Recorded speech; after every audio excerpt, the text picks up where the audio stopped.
parle. Chaque jour, Charles et Carole vous présentent la leçon de l'école du sabbat.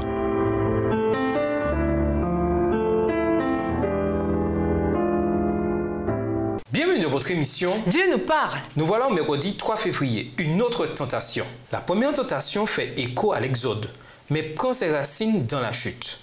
En choisissant la fidélité envers Dieu en priorité, au lieu de l'abandonner au profit de l'appétit, Jésus a reconquis le terrain qu'Adam avait perdu près de l'arbre de la connaissance. Cependant, pour combler totalement le fossé dans lequel était tombée la race humaine depuis l'époque d'Adam, Jésus a dû se soumettre à 2 tentations supplémentaires. Selon Matthieu, la deuxième tentation met en scène Satan transportant Jésus jusqu'en haut du temple, probablement l'angle sud-est qui dominait un ravin escarpé. À nouveau, la déclaration sarcastique tombe « Si tu es le Fils de Dieu », qui montrait que le tentateur n'était pas un ami de Jésus. Qu'est-ce que Satan a en tête ici? Cela aurait-il prouvé quelque chose si Jésus avait sauté?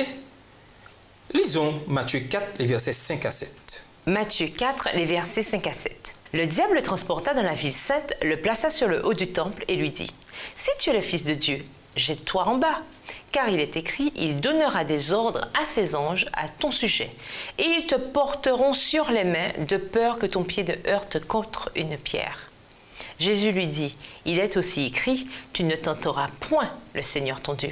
La théâtralité bas de gamme n'intéresse pas Jésus. Sa confiance en Dieu était authentique. Ce n'était pas quelque chose de forcé, destiné à impressionner les autres.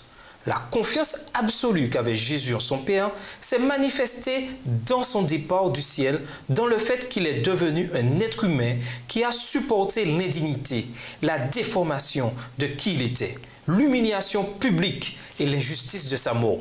Voir Philippiens 2, les versets 5 à 8. C'était son destin et il y était totalement préparé. Sa mission était de récupérer le monde qu'Adam et ses descendants avaient perdu. En Jésus, toutes les promesses de l'Alliance devaient s'accomplir et le monde aurait désormais une chance de salut. À nouveau, Jésus répond par « Il est écrit », citant à nouveau Deutéronome et liant son expérience à l'Exode. « Vous ne tenterez pas l'Éternel, votre Dieu, comme vous l'avez tenté à Massa ». Deutéronome 6, le verset 16 dans la version Colombe. Massa était l'endroit où les Israélites s'étaient amèrement plaints du manque d'eau et où Moïse avait frappé le rocher. En évaluant cette expérience, Moïse avait déclaré que le peuple avait tenté l'Éternel en disant « L'Éternel est-il au milieu de nous, oui ou non ?» Exode 17, le verset 7 dans la version Colombe. Bien entendu, Jésus avait du discernement et il n'est pas tombé dans le piège, même si cette fois le diable lui a renvoyé l'expression « Il est écrit ». Matthieu 4, les versets 4 et 6. Il n'est pas toujours facile de savoir où se situe la frontière entre faire confiance à Dieu pour les miracles et être présomptueux concernant ce que nous attendons du Seigneur quand nous prions. Comment avez-vous appris à faire la différence entre les deux? Apportez votre réponse avec vous en classe ce sabbat. Et nous vous laissons avec la question du jour. Êtes-vous comblé sur le plan spirituel ou seulement satisfait sur le plan physique? Au revoir. Et à demain si Dieu veut.